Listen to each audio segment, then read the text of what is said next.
अगले जग है कोई माया, प्रेम में जिसने खोया सब कुछ उसने ही सब पाया, उसने ही सब पाया।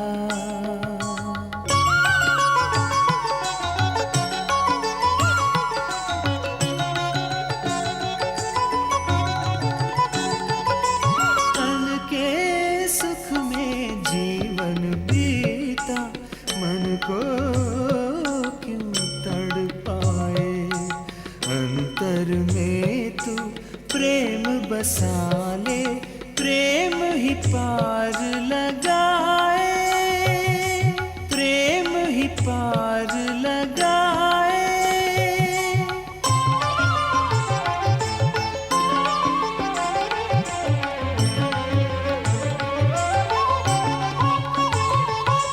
प्रेम ही मानवता की शक्ति, प्रेम लुटा संसार में। एक प्रेम कथा कभी घटी जो संसार में, जो संसार में।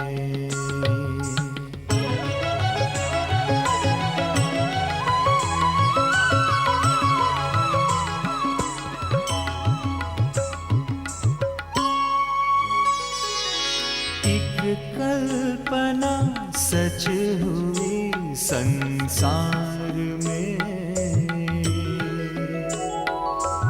ओज पूर्ण है भाषा शैली, रचना भाव भरी,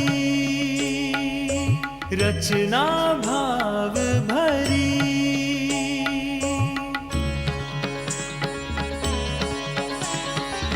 कादंबरी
राजपुत्र, मैं अत्यंत क्रूर हृदया अभागिन नारी हूं।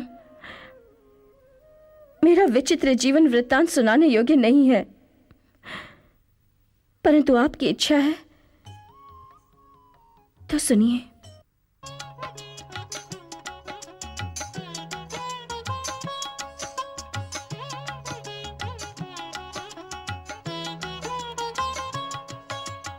इतना सुंदर सौंदर्य का भंडार, आश्चर्य, इनकी सुंदरता ने मुझे मोहित कर दिया है।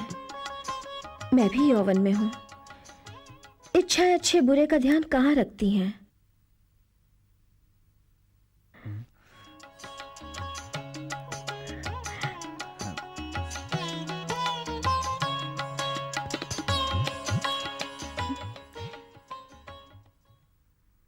भगवान,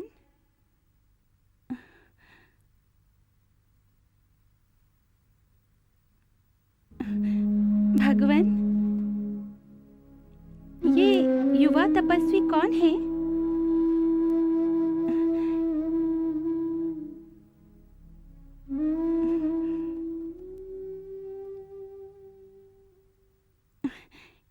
इनका नाम क्या है? ये किस तपस्वी के पुत्र हैं? किस वृक्ष की ये कुसुमंजरी इनके कानों में है? मैंने इतना सुगंधित पुष्प कभी नहीं देखा। बालिके, इस विषय में पूछने से तेरा क्या प्रयोजन? तथापि सुनो, सुरों और असुरों दोनों के द्वारा पूजनीय एक ऋषि हैं, श्वेत केतु। इतने सुंदर एवं गौरवर्णीय कि देवता भी इनकी सुंदरता पर चकित रहते हैं। एक दिन वे कमल लेने हेतु मंदाकिनी तट पर आए।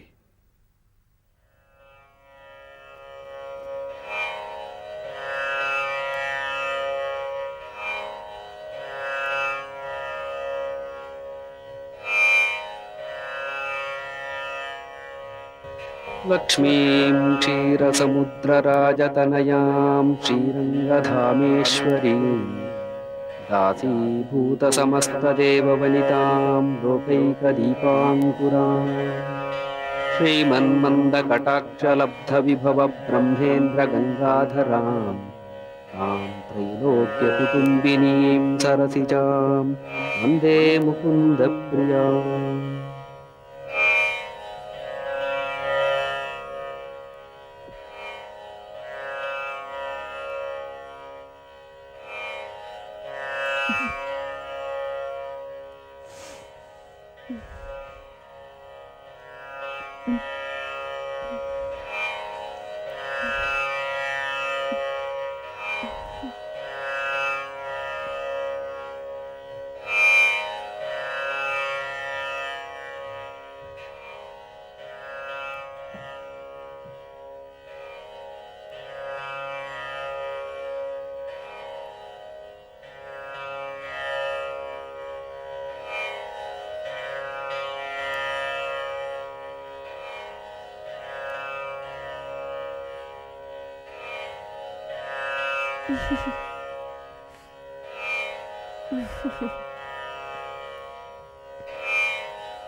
मुनिवर, इस शिशु के जन्म का कारण आप हैं। कृपया अपने इस पुत्र को ग्रहण करें।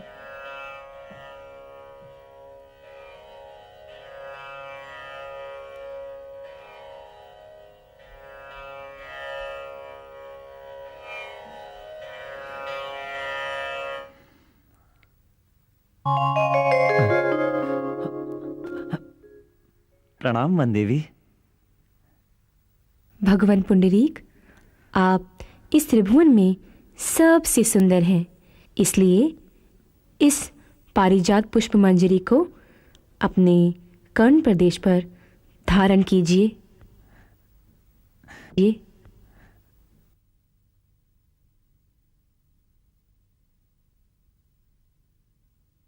अब तो तुमने हमारे मित्र पुंडरीक तथा इस कुसुम मंजरी के संबंध में जान लिया ना बालिके? भगवान, यही है ना वो अद्भुत पुष्प? हाँ कौतुकवती, यही है। यदि इस कुसुम मंजरी में तेरी अभिलाषा है तो इसे ले ले।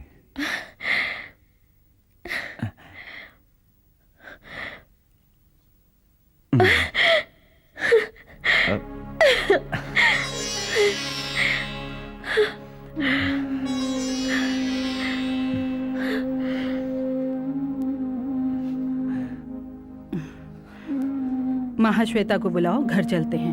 जैसी आज्ञा। राजकुमारी, राजकुमारी, राजकुमारी, माता ने स्नान कर लिया है। अब वो तुम्हारी प्रतीक्षा कर रही हैं। आओ, स्नान करके घर चलो।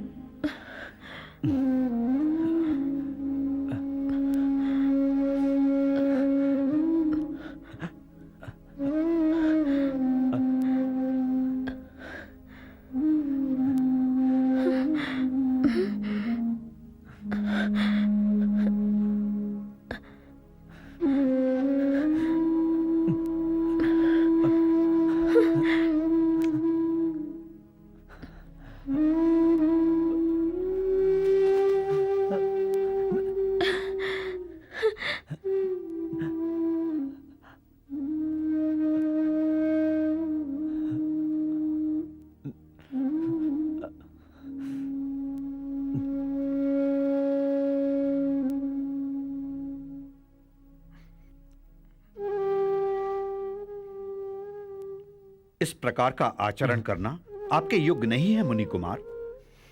धैर्य ही साधुओं का धन है। कहां गया आपका धैर्य? वो प्रगल्भ कन्या जबकि माला का तो अपहरण करके ले गई, अब वो आपके हृदय का भी अपहरण करने जा रही है। निवारण कीजिए इसका मुनि कुमार, निवारण कीजिए।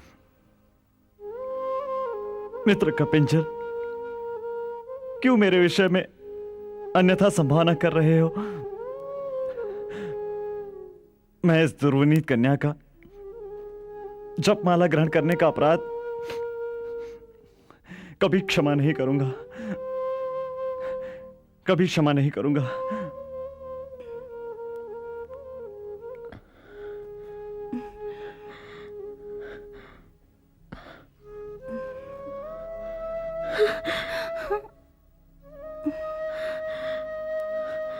चंचले, मेरी जपमाला दिए बिना तुम यहां से गमन नहीं कर सकती।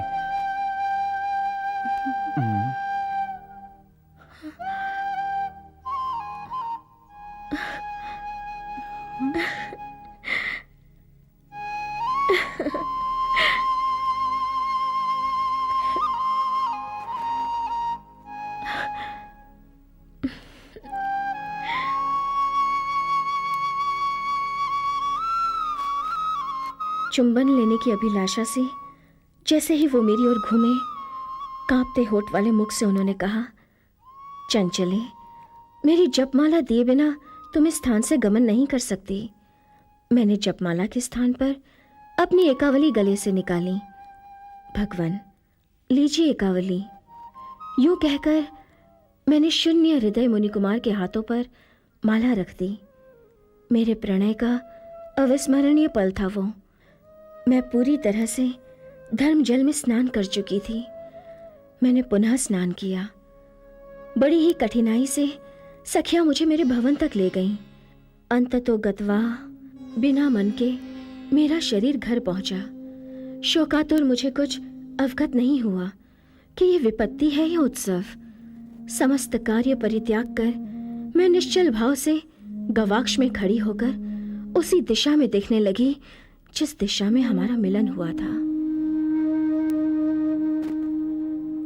ओह, कितनी निर्मल एवं सुंदर थी मुनि कुमार की कुमकुमी लटें। सूर्य के प्रति पद्मिनी, चंद्र के प्रति समुद्र जल एवं मेघ के प्रति मयूरों के समान मैंने भी उनके ही अभिमुखी होकर वैसे ही वो जपमाला धारण की हुई थी।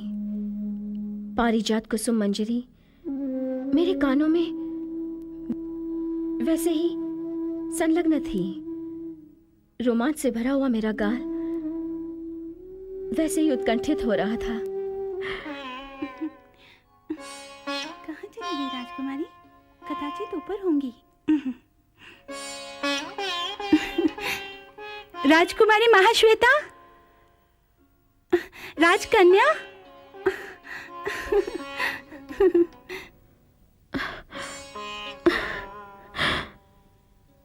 राजकन्या, राजकन्या, उन दो मुनि कुमारों में से एक जिन्होंने आपको ये पारिजात कुसुम मंजरी पहनाई थी ना, दूसरे वाले मुनि कुमार से छिपकर सघन वन के अभ्यंतर से मेरे पास आए और आपके विषय में पूछने लगे।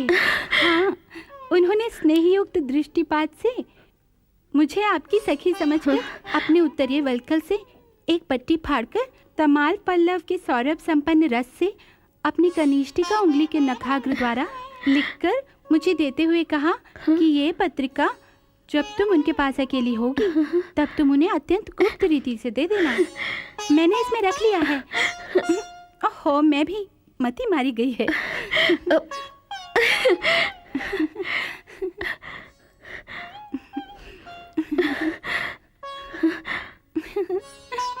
प्रिय महाश्वेते, मोतियों की माला से अत्यंत लोभ उत्पन्न कराकर, आशा दिखलाकर तुमने मेरे काम वेग को अत्यधिक बढ़ा दिया है। मेरा मन तुम्हारे पीछे पीछे आ रहा है।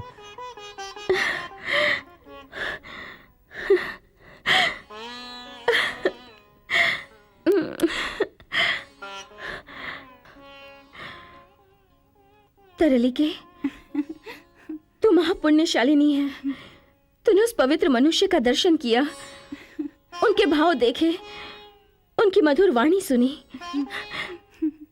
तू सदैव मेरे पास रहती है, किंतु आज पूरी तरह अलग लग रही है। कितनी पवित्र, कितनी महान। बता, उन्होंने तुझसे और क्या क्या पूछा? किस भाव से देखा? बताना, बता तरलिके, बता ना, उन्होंने और क्या क्या पूछा? राजकुमारी जी, एक मुनि कुमार द्वार पर आपकी प्रतीक्षा कर रहे हैं। पूछने पर कहते हैं कि वो आपसे अपनी जपमाला लेने आए हैं। तब तो अवश्य ही वो। जाओ, उन्हें आदर सहित भीतर ले आओ। अरे जाओ। जी चाहती हूँ।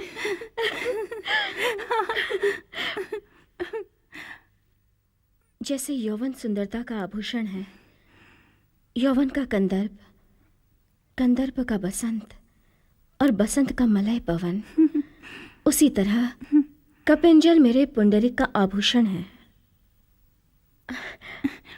प्रणाम। आइए आइए मुनि कुमार, आइए आइए।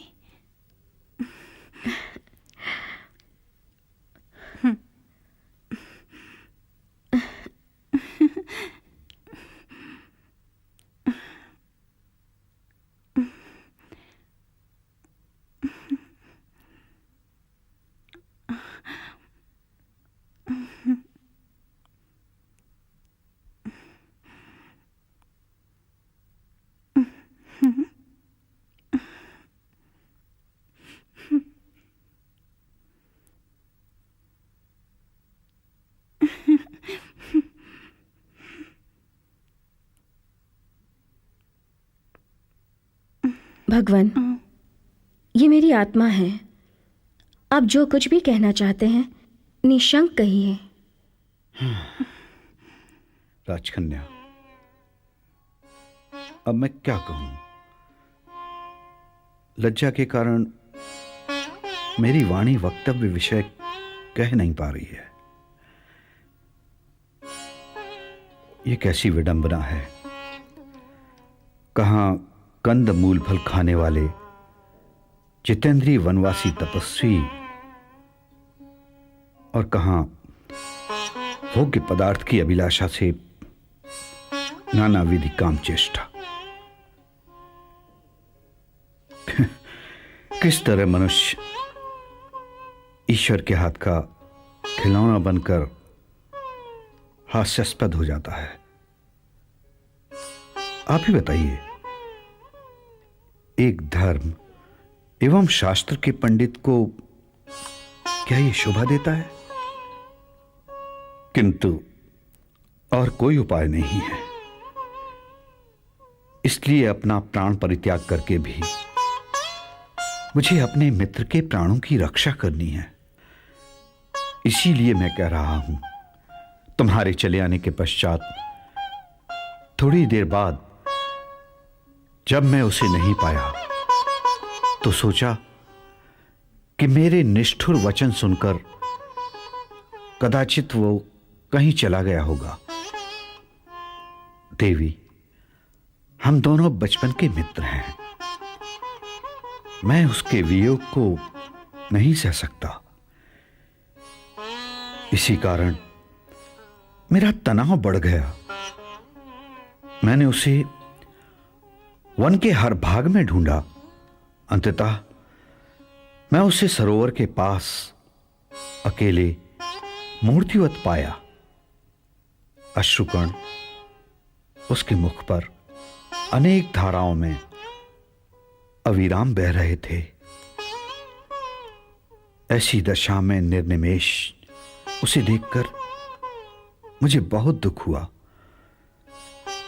उसके समीप बैठकर मैंने अपना हाथ उसके कंधे पर रखा तो भी वो स्थिर ही रहा। मैंने पूछा, मित्र पुंडरीक, ये तुम्हें क्या हो गया है? तब वो धीरे से मेरी ओर देखा। अविश्रांत रुदन से उसकी आंखें सूजी हुई थीं। कुछ सोचते हुए टूटे फूटे शब्दों में क्लेशपूर्वक कहने लगा, मित्र कपिंजर, सब कुछ जानते हुए भी मुझसे क्यों पूछते हो? मैंने उससे कहा, प्रिय पुंडरीक, मैं भली भांति जानता हूं, पर तुम मुझे केवल इतना बताओ, क्या गुरुदेव ने यही उपदेश दिया है? क्या धर्मशास्त्र में यही लिखा है? क्या यही तपस्या है? क्या यही है स्वर्ग जाने का मार्ग? नहीं मित्र, नहीं। तुम्हें तो ऐसा सोचना भी नहीं चाहिए। कामदेव ने तुम्हें उपहासास्पद बना दिया है। क्या तुम मूर्खों की तरह विषयों में फंसकर कष्ट भोगना चाहते हो? तुम्हारी इंद्रियां कुमार्ग पर जा रही हैं। तुम्हारा मन पूर्णतः भ्रष्ट हो चुका है। तुम्हारा तुम पर ही नियंत्रण नहीं है। सोचो, सोचो, धैर्यवान बनो, धैर्यवान बनो। अपने मन से घृणित विचारों को निकाल दो। मित्र, बहुत कहने से क्या लाभ?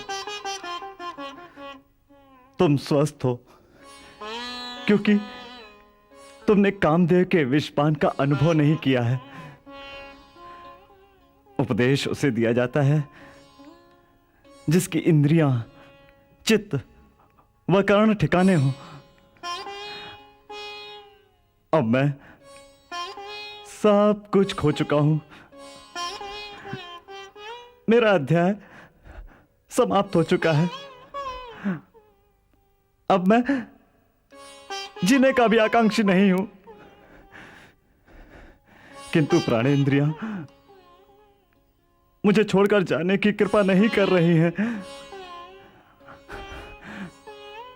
अब सतपथ, अवलंबन, ज्ञान और धैर्य सब अस्त हो गए हैं। मेरी इस अवस्था में एकमात्र तुम ही मुझे शरण दे सकते हो। तुम ही मुझे बचा सकते हो।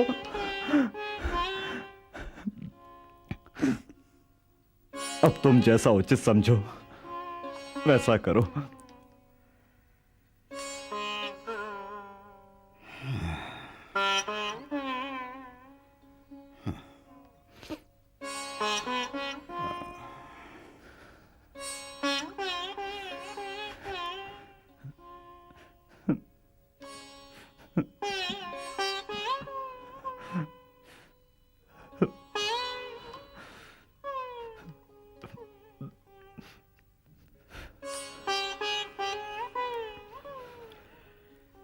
तब मैंने सोचा कि आप दोनों को मिलवाने के अतिरिक्त दूसरा कोई उपचार शेष नहीं है। वो बाल भाव से चतुर न होने के कारण काम विकार को तपस्या के विरुद्ध एवं अपने उपहास के समान मानता है। अनुभवहीन बच्चा है। अब भी उसे भय है कि उसका आपके प्रति आकर्षण आलोचना का विषय बन जाएगा। अतएव अंतिम सांस लेने से पहले वो आपके पास कभी नहीं आएगा। इसलिए मैं उसके प्राणों की रक्षा हेतु अपनी अंतरात्मा के विरुद्ध यहां आया हूं। राजपुत्री, ऐसी अवस्था में जैसा अनुकूल हो, अनुराग के योग्य हो, मेरे आगमन के अनुरूप हो। जैसा आपको उचित लगे वैसा ही करें।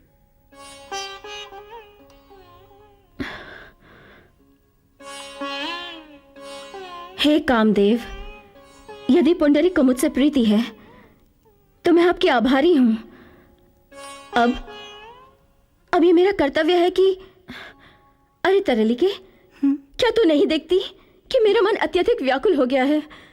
मेरी इंद्रियां अपने कर्तव्य का निश्चय करने में असमर्थ हैं। तूने कपिंजल की पूरी बात सुनी। मैं क्या करूं? एक नीच कुल की कन्या के समान लज्जा, सदाचार, लोक निंदा, माता पिता की आज्ञा और गुरुजन की इच्छा की अवहेलना करती हूं तो अधर्म होगा। क्या मैं साधारणतः जाकर उनके सामने आत्मसमर्पण कर दूं, किंतु तब स्त्री मूल्यों का हनन होगा, या इन सब का विचार कर चुप रह जाऊं? तब जैसा कपिंजल ने कहा, वो मर जाएंगे। महामुनि के वध का महापाप लगेगा मुझे। तरलिके मैं क्या करूं? मैं राजकन्या, राजकुमारी, हे ईश्वर, अब मैं कैसे ढांढस बंधाऊं? मैं क्या करूं?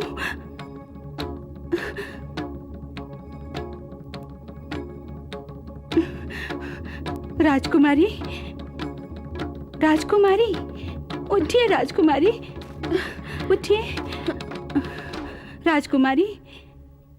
अरे तरलिके, राजकुमारी, बड़ों की आज्ञा की कोई आवश्यकता नहीं है। प्रसन्न होकर मुझे भेजिए, मैं आपके प्राणनाथ को लेकर आऊंगी। अरे उन्मते, अब कोई क्लेश नहीं है। चल, उस प्राण वल्लभ को जीवित रखने हेतु हम शीघ्र ही चलें। हाँ, शीघ्र ही चलते हैं।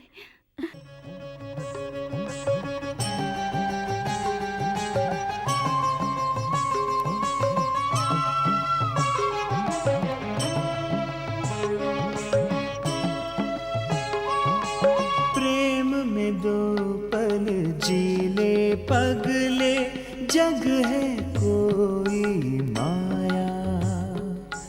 प्रेम में जिसने खोया सब कुछ, उसने ही सब पाया, उसने ही सब पाया।